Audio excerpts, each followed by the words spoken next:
Hello, and welcome to another episode of Business and Beyond's Feature Friday. As always, I have fantastic business owners as guests, and today is Greg Fuchs. Now, Greg has been an associate with VR Business Brokers for 10 years and has lived in South Florida since 1991. He possesses over 30 years of senior level financial and managerial experience working for public and private companies with revenues up to 400 million. So he knows what he's talking about. He is also now focused on helping small and mid-market business owners achieve their goals via selling their business or helping someone to buy the business of their dreams. Greg has also achieved the Certified Mergers and Acquisitions Professional Certification.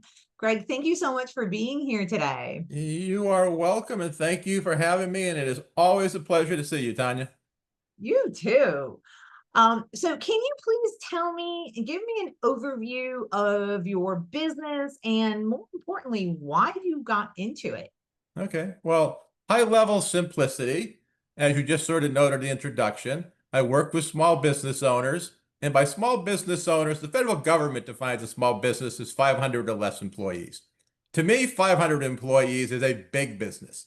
So most of the businesses we deal with, it's more of the mom and pop Main Street businesses. They might have 10 or less employees. Sometimes there's just one, it's just the owner, or they may have hundreds of employees, okay? And they're looking to sell their business for a multitude of reasons. Retirement is usually the number one reason, but there could be health issues. They just want to cash out. They want to do something different. So they all have different reasons for selling a business. And it works sort of like processes somewhat similar to selling a house, but not exact. There's definitely some differences. And we also work with a lot of buyers, some who are interested in the listings we have, and some they just want to buy a business. So if they're looking to buy a business, obvious questions I ask them are, what type of businesses are you interested in? Where do you want it to be located? How much do you looking to spend? And then I will find businesses that match their criteria and take it from there. So why did you get into this business? All right. Well, sometimes life throws you some curveballs. And the company I was working for before, I was in the finance end of a company that got bought out by a private equity company. And as private equity companies often do, after a period of time, they bring in all their own people. So they literally got rid of all senior management at this company. So I was in my 50s looking for a job, which if you're over 50, uh, a lot of businesses, they won't say they're discriminating on age, but they do. They're looking for someone younger and cheaper. So as I was looking for a job, I came across an opening with a business broker. I knew what they did. It sort of interested me. And plus, I thought it was a good fit for my financial background because I spent a lot of time looking at tax returns, income statements, preparing spreadsheets. So that was a good fit for me. So I'm going to assume that when you want to sell a business, those financial statements and spreadsheets and things are kind of important. That would be a very good assumption. And you would be amazed. So when I sit down with a prospective seller of a business, they haven't made up their mind yet. They have a lot of questions. And one of the questions I always ask them is, well, tell me a bit about your business financially. And you would be amazed at the number of owners who are clueless. Okay. So I say, well, can you just give me an idea? How much was your revenue last year? What was your taxable income on your tax return? Sometimes they know, sometimes they don't. Okay. So I'm used to that. Uh, so then I say, okay, in order to value your business, I'll need your tax returns for the last 3 years. And I'll need, depending on the time of year, I need a year-to-date P&L. So right now we're sitting here, it's almost July 1st. Anybody who's buying a business is going to want to know how the first 6 months of 2025 went. So they need to have a P&L. And that's how you value a business. It's based off those numbers. And there's sort of a formula depending on the size of the business as to how the business gets valued. It's usually a multiple of the adjusted net income. So a lot of business owners run personal expenses through their business. We'll add those back for the most part. Car expenses are the most common expense that people run through a business, but some people are incredibly creative. So I feel if it's a reasonable thing that they can prove and it's definitely not a business adjustment, I'll add that back to the taxable income. If they paid themselves a salary on the tax return, I'll add that back, and it gives you an adjusted net income figure. And the business, depending on what that number is, it could sell at a multiple of 1.5 to 2 to 5. So if you had a net income of 100,000, it might sell for around 200,000, multiple of 2. Okay. And it can go up to multiple of 5. Oh yeah. I mean, if you have a business that's making $2 million net income, it might sell for $10 million. Interesting. And so you're a business broker, and so you deal with businesses all the time. And as a broker, you have your own business, right? Yes, I work for VR Business Brokers, but I work for them as a 1099 contractor. So, VR is a franchise organization, so I work for the person who owns the Boca Raton office, but I'm 1099 contractor. okay. But And they so, provide a lot of guidance and training. They spend a lot of money to support us. so you have built-in coaching and mentorship. Yes. And So one of the guys who I've known for 10 years, he's been a business broker for 40 years. So he has pretty much seen everything and anything. So he's a great resource. So I've that been doing this for 10 years. I've learned a lot in 10 years, but there's like in most businesses, you're always learning. I like that you said that, because I think everybody needs to understand, as in life, especially in business, you need to always be learning, right? You cannot just say, oh, I built this business and now it's successful and I can just sit back and relax and let it continue, right? Yep. Um, so what is the biggest problem that you see in your industry? Well, I wouldn't use the word problem. I'll call it a challenge. We are dependent upon getting listings for the most part. That's how we earn our commission. Okay.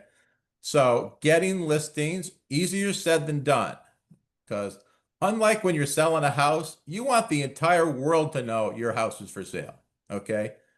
If somebody is thinking of selling their business, chances are they're not telling anybody. They may tell their spouse, they may tell their parents, they may tell their attorney, but they're not going to tell a whole lot of people because they figure if they tell one person, that person tells someone else, that person tells another person, and pretty soon employees, vendors, and clients know your business is for sale, which business owners do not want because employees may start leaving, clients may start leaving.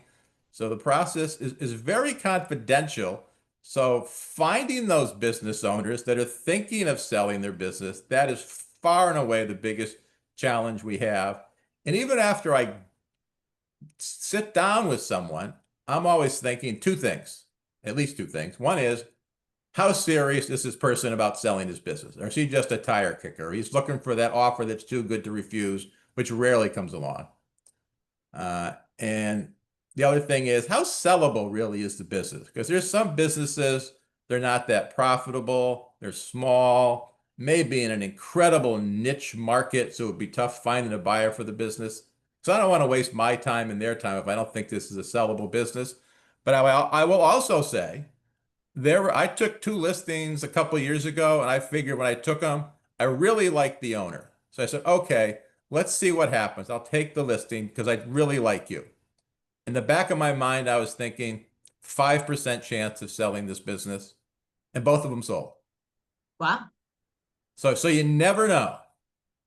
You don't ever know. So the biggest challenge in your industry is finding clients. Finding people willing to sell the business, yes. Finding buyers also a challenge, but not as hard as finding the people who want to sell the business. Okay. And that really is a lot of businesses. Finding the client is one of their bigger challenges, right? Right. So how do you solve that challenge? How do you overcome that?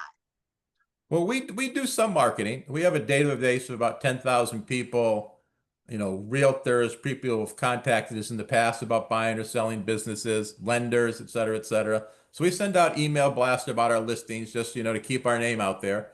And sometimes we also do specific email marketing. Like right now, I'm working with the marketing guy in my office to get a mailing list for all marine related businesses in the state of Florida. Florida, obviously a huge boating industry. So there's a lot of marine related businesses out there for sale. So we're going to get a list, send them an email saying, hey, if you're thinking of selling your business, if you got any questions, let's talk. And So that has proven very successful at times. I mean, you don't get you're not going to get 25% of the people to respond to you, but if you send out 1,000 of them, you get 5% who respond. You only need a few of them. yes, very true. That's not bad. So outreach, letting the right people know that you exist, right? Right. Because some people do not know a business broker exists. And if they do, they don't know who to call.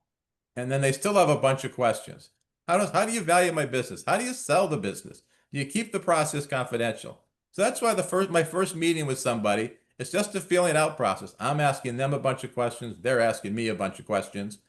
And some of them are ready. Okay, send me the listing agreement. Some people are like, well, let me think about it. Let me talk to my wife or whatever. So, But so out of curiosity, with the people that you meet with who are ready to sell, right? They're not tire kickers. They really do want to sell. They have a profitable business.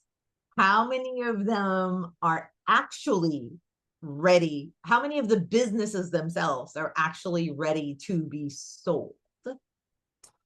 most business owners, and I'm thinking of like more Main Street mom and pop, think of like a shopping center in your city that might have a Publix or someone as the main tenant. Then you have all these other small businesses and throughout the rest of the shopping center. Okay. Okay. A lot of those businesses, and even other businesses, if you go to an industrial park, an office park, some of these businesses, the business owners are very good operationally. They know how to make a product or sell a service. Okay. That's what they do brilliantly. But what they don't do brilliantly is market, keep good financial records, build a team. And so a lot of when you ask, are they ready to sell? Yeah, the business can still be sold. Okay. But there's stuff they could have been doing for the last year, 3 years, 10 years to make their business A, more profitable and B, easier to sell. Because when someone's looking to buy a business, I sort of have my own little list here of these are some of like the minimum attributes I'm looking for in a business. Okay. One is it's been in business for at least 3 years, preferably 5, 10, or 20 years. Because if you're buying a business, you want to know this is a successful going concern. It wasn't somebody who opened it up a year ago. All right. Uh, is the business still growing? It's much more challenging to sell the business when the revenue and profit have gone down the last couple of years. Okay. And so even if you've decided to sell your business, you need to keep your foot on the gas. And it's not uncommon if someone gets older, they just slow down a little bit. They're not as motivated. And then the revenue and the profits start going down a bit. And anyone looking at that business, A, they're going to pay less if they do want to make an offer, but they're also thinking, why is the revenue going down? Is there something wrong with the industry overall? Is there something wrong with this business specifically? So you need to keep growing. You need to have at least 10 employees, and 10 is sort of arbitrary. But the point is, you don't want to sell a business that is overly dependent on the owner of the business. So when they walk out the door, how much of the business is walking out the door with them? Okay. And one other thing, it's boring, but very important. You got to have good financial records because when it boils down to it, the only way a buyer of business gets their investment back is through the profit of the business. So you have to be able to prove how profitable your business is. And you'd be amazed at some of the financial records I see. I mean, I have had a listing, a big business, revenue $4 million. Okay. A lot of employees. The only financial record they have is a tax return. No monthly or annual P&Ls.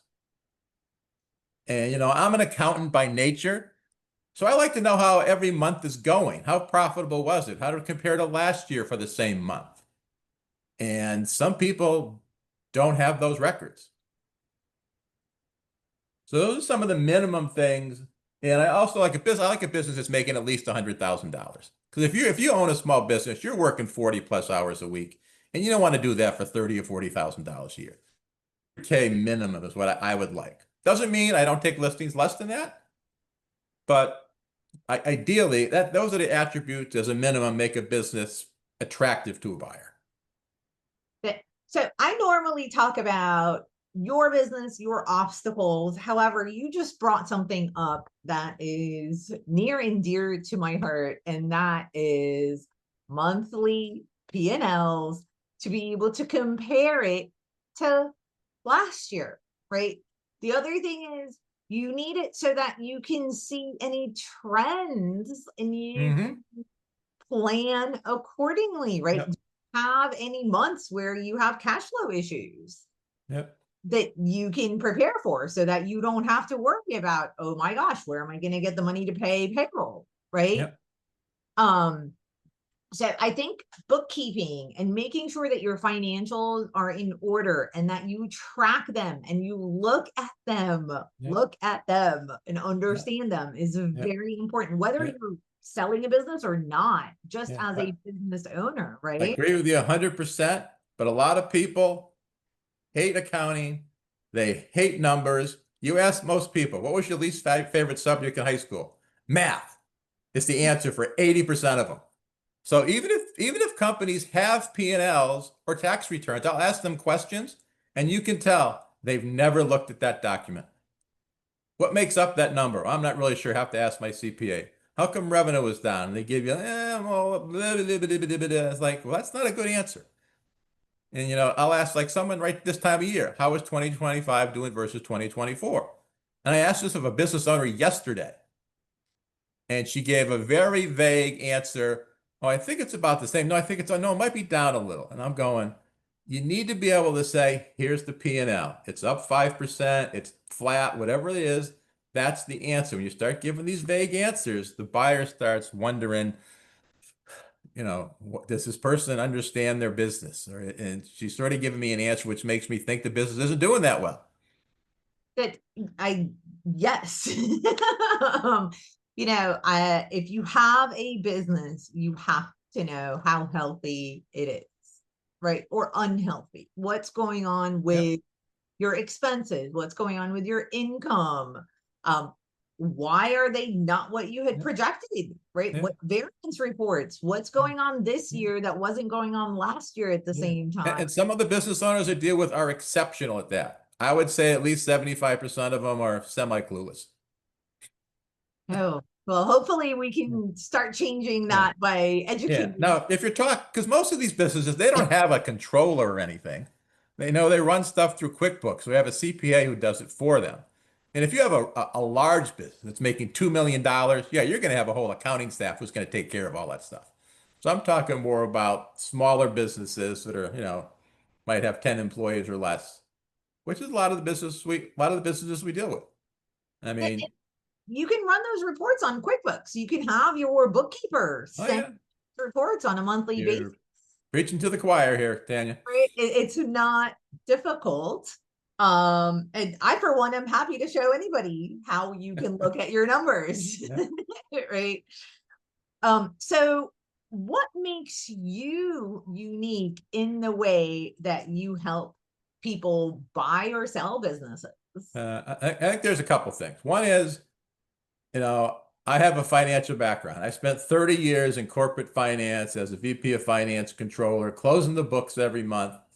So numbers sort of speak to me. Okay, I can look at a P&L statement and I'll go, something about that number doesn't make sense based on what you have told me about the business. For this business, this number is 20% less than last year, but your revenue is up 25%. How can that be? And maybe there's a logical answer for it. But so numbers just sort of jump out and speak to me, which I think gives me an advantage over a lot of business brokers, because most business brokers weren't a professional accountant in their previous life like I was. And I think the other part, and this is just me, I'm more of a laid back, conversational, non-high pressure salesperson. I just try and converse with them, ask them questions, have them ask questions of me. And I just, I try and get detailed. Detail is good for me, but I don't try and bury them in detail when I first talk to them. So it makes I think they feel comfortable talking to me and trusting me. So you're more concerned about making sure that your clients understand what they're doing, feel comfortable rather Yeah, than selling them or selling the yeah, business. yeah. And I will be very honest with them. If they say, "Well, I have a bunch of cash I didn't put on my tax return," and I will tell them, "Well, in the buyer's eye, those sales do not exist. So don't try and add that back to increase the value of your business." Okay. Or, if they have other stuff they ran through the business, well, they'll probably understand that. We can explain that. Uh, and, I'll ask one of the questions I ask owners is, all right, tell me what you really do. What does your typical work week look like? And okay, what happens if you call in sick or you go on vacation? Who runs your business? Okay. I mean, the answer to those questions are very important. Okay. So if someone wants to sell their business or their, end goal is to sell their business, I know ideally they should be forming their business with that end in mind. Yeah. However, most people don't, right? So what's that time frame look like? If you have a business and you think you're going to want to sell it, when should Yeah. you really start looking at it and making sure that Yeah. you have all Well, the things in there? if you run your business properly, you should almost always be prepared to sell your business. That means your financial records are in shape. The owner is not wearing all the hats. You have someone who's in charge of sales, someone who's in operations, someone who can run the business if you're not there, that kind of stuff. You have the metrics for the business. People are very analytical these days. They want to know everything about your business. If you have all that stuff, that is fantastic. So as you sort of alluded to, every business owner should have an exit strategy. I don't care if they're 25 years old or 75 years old, they should have a plan for the day they don't own that business. Because I can guarantee you, one day they will no longer own that business for whatever reason. Death, retirement, giving it to children, whatever the case is. So you need to have a plan for that because you never know what life has in store for you. Okay. I hate to interject a sad story, but this is the real story. A few weeks ago, one of the guys I work with, the guy who's been in the business for 40 years, uh, said, one of my best friends, 57 years old, he's run his business for 30 years.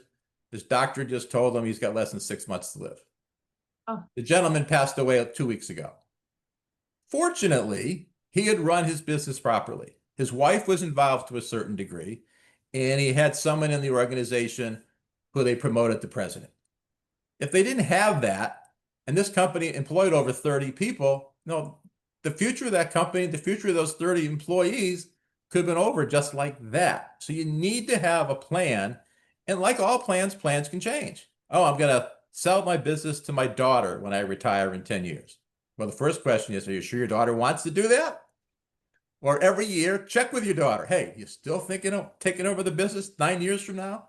So you need to have some type of plan. Check with your family members, your accountant, your attorney, because they may have different perspectives on various things you might have overlooked, tax consequences, stuff like that. So have an exit strategy because you don't want to be caught with your pants down. You don't want to wake up one day and go, I want to sell the business, and it's not really ready to sell yet. So the business is still sellable. It just may not sell as fast or for as much money as you would like. And speaking of time, on average, it takes about 9 months to sell the business. All right. You may sell it in 2 months. You may sell it in 18 months. You just never know. Okay. So, and some businesses don't sell. So it's not like, I know the housing industry has slowed down a little bit, but for the last couple of years, it's sort of been, well, I signed a listing agreement with the realtor today as an open house on Sunday, 5 offers on Monday. That usually does not happen when it comes to the selling of a business. Now, that said, there are certain industries where we have buyers who are interested in them, like medical, dental, landscaping, any business with a net income over $2 million. There were buyers we know immediately we can reach out to. Doesn't mean they're going to buy that business, but at least we have them as potential buyers. that's that is great to know because I always tell people if you have a business, run it as if you're going to sell it. I don't care what you're going to do with it at the end. If you're just going to shut it down and be done with it, if you're going to gift it to your spouse or your children, or if you're really going to sell it, if you run it as if you're going to sell it, then you will not have an issue no matter what you decide to do at the end. Because like you just said, you can change your mind. Nothing is written in stone, right? Yep. But if you're proactive, which is what you have been saying, then you have a much better chance to be able to do what you want with the business when you want to and get the worth that you've put into it, right? Yep. And so, one thing I wanted to bring up before I forget, I mean, we have businesses that sell for less than 100,000. We have businesses that sell for $20 million. Okay. The average business is probably like $700,000. Okay. But there's a lot of businesses over $1 million. And people ask me, Greg, I mean, who's got $1 million? Never mind 20 million. Who's got $1 million? Well, a lot of people do. You'd be surprised at how many people got a ton of money. Okay. But if they don't, the most popular way to finance a business is to ask the current owner to finance a portion of the business. It's not uncommon for the business owner to finance 10 to 50% of the business. So if you're buying a business for $500,000, you can say, look, I'll pay you $500,000, but I can only give you $300,000 at closing. I'll pay you the other $200,000 over the next 5 years at X%. And that all becomes negotiable, but that's the most popular way to finance. SBA loans are very popular. They will lend you up to 90% of the value of the business. So if you're looking at a business selling for $1 million, you only have to come up with $100,000. So a great way to finance a business. You can also use like your retirement funds, 401k IRAs, and there's a way to do it without paying early withdrawal penalties and to postpone when the tax implications kick in. So there's multiple ways. And there's also another lender or two out there that's sort of unusual. They might charge you more interest than a typical lender.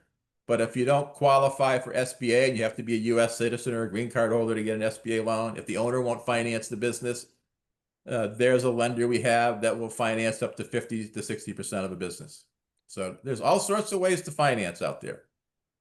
okay, and that's really a good point, is that even if you are selling a business, you need to understand that you might have to be an owner finance. And there's a statistic out there. If you offer, so on the listing it says business selling for $500,000, owner willing to offer $50,000, not a whole lot, owner financing. Just the fact that you're willing to offer some owner financing. If people are searching for businesses on websites, they're 70% more likely to click on a business that offers owner financing. So I tell that to sellers, just, no, it's all negotiable. They may ask for owner financing. You can tell them no when the time comes, but at least list it with owner financing. And owner financing helps buyers because not everyone has the money. So I tell them that, look, if you want to really sell your business, you may have to finance part of it.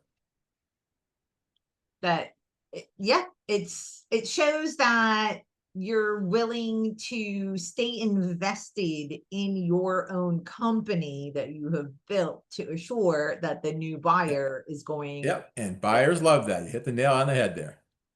That, yes. So it's about the relationship, right? It's about the accountability and still having some skin in the game. Yeah. And it's also not uncommon. Usually, at a minimum, when you sell a business, the current owner will stay on for 2 weeks for training, transition purposes at no cost. Okay.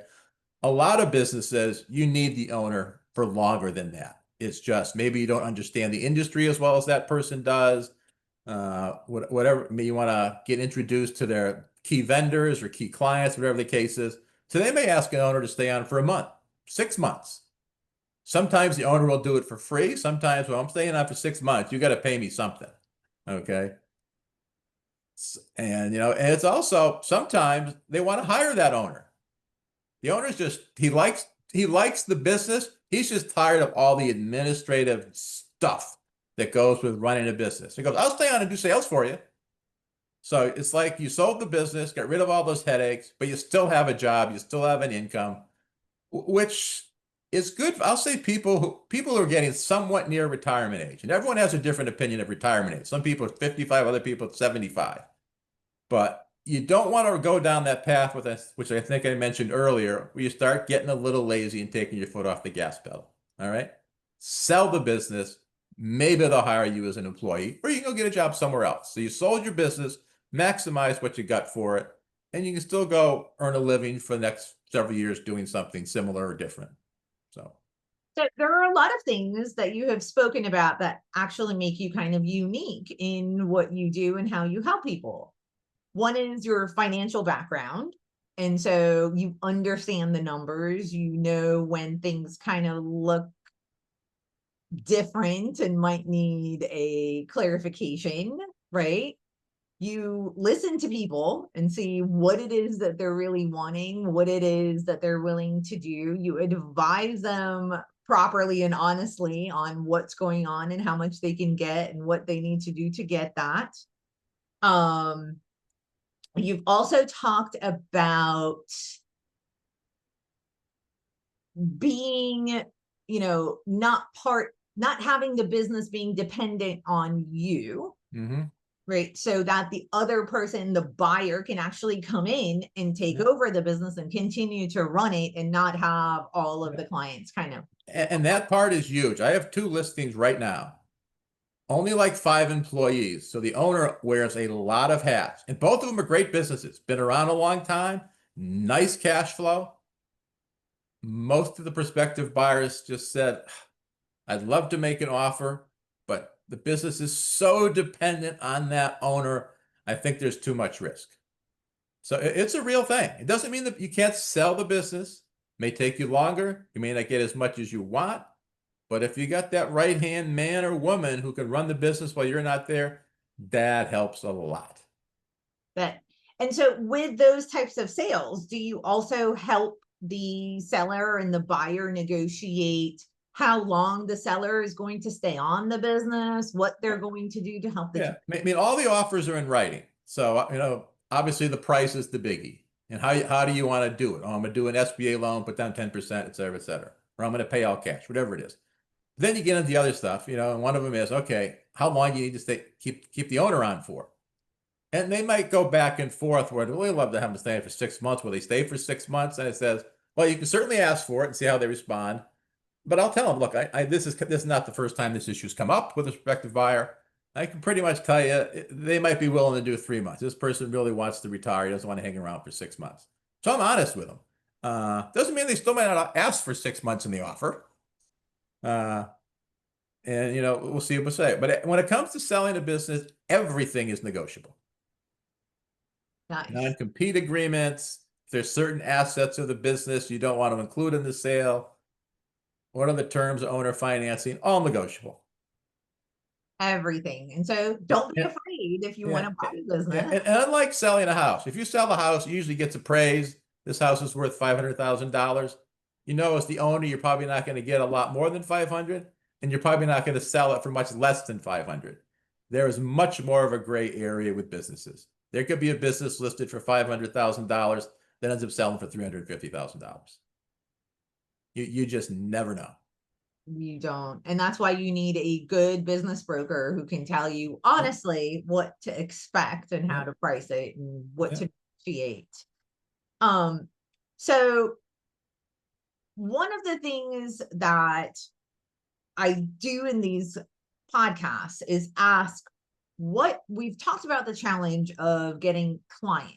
And it's being intentional about which businesses you want to gain as clients, as you had said. You have a mailing list, you're looking for the marinas down in South Florida, because that's where you are, right? And so being intentional and being clear as to who you want to work with really helps you overcome that obstacle of not finding those clients or not having enough clients because of the confidentiality issues and things that you've stated previously, which also translates to other industries, not just business brokers. Now, what is something that's actually working in your business and how did you get it to work well? I would say the one thing I didn't do early in my career, because in the first part of my career, I worked for a different office of VR. Okay.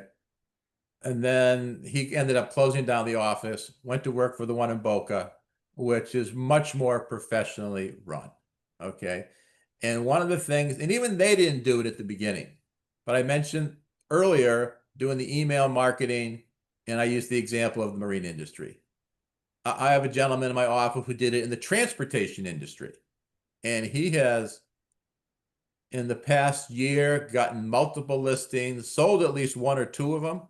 So it is a great way to target industries. And you try to target industries you think are good for your area. So like landscaping is huge. Uh, and just a quick story, one of the same guy, in addition to transportation, he also did landscapers. Okay. And I know most of you who are listening to this podcast are probably thinking, Joe the landscaper with his one truck comes in and he mows my lawn. All right. And there's a lot of those businesses out there. This particular business, I don't know what their revenue was or what their net income was. The asking price for the business was $15 million. All right. So we handle businesses like that different than the normal business that might be selling for $500,000. We'll actually prepare what we call like a one-page teaser, send it to primarily private equity companies. And in this particular case, they said, don't respond unless you're prepared to offer at least $15 million. And last Friday was like their cutoff date. You need to get your proposal in by then. So when I was talking to them last Wednesday, they already had 4 offers over $15 million.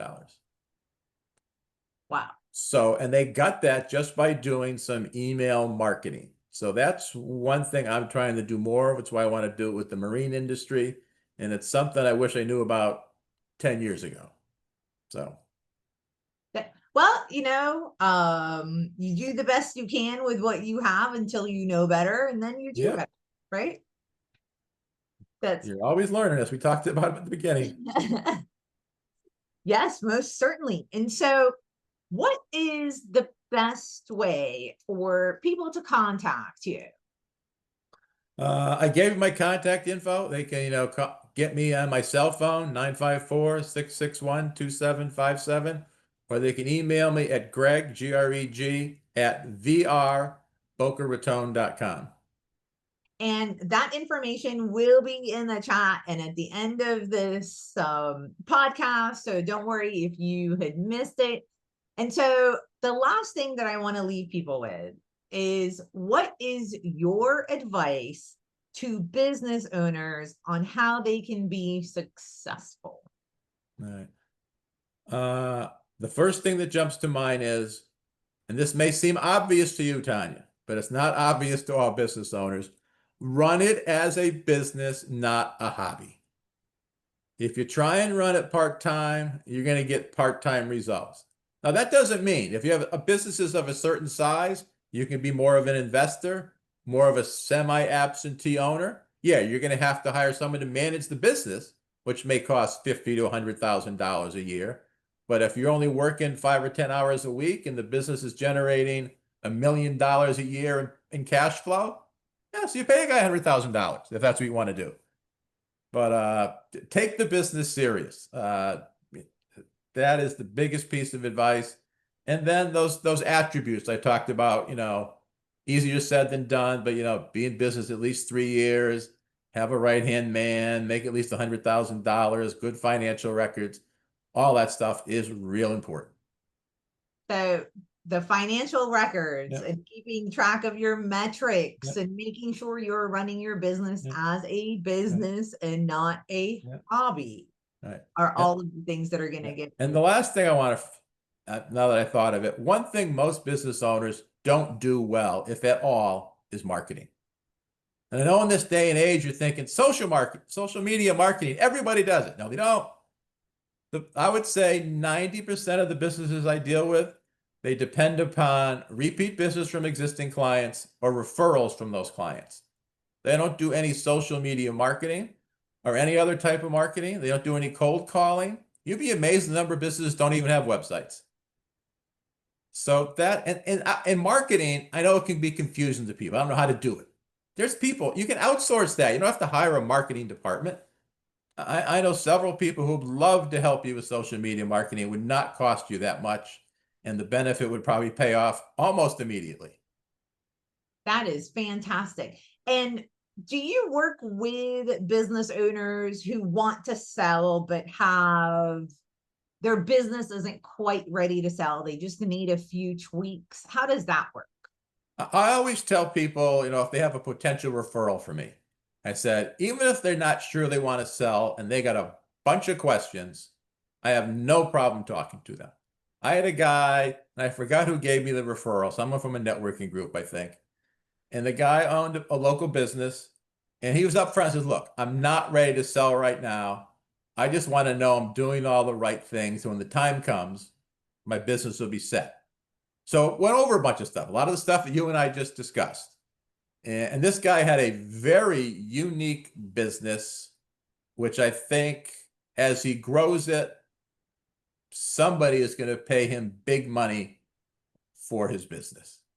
So in that case, I agreed with him. You were not ready to sell your business. But during the course of our conversation, he had quotes out there with for $15 million with one company. Another one, I was like the city of Chicago for another $2 or $3 million. I said, you start getting those type of jobs, your business is going to become very sellable very quickly. So you heard it here, Greg, business broker, personal friend of mine. I've known Greg for a few years, always honest and helpful. And I recommend him wholeheartedly to anybody who's looking to buy or sell a business because of how helpful and honest he is. Yeah. And so thank you so much for being here today. Thank you for all of these little gold nuggets that you've given to our audience. And we will see you all next time. All right. Thank you very much, Tanya. Thank you, everyone, for listening.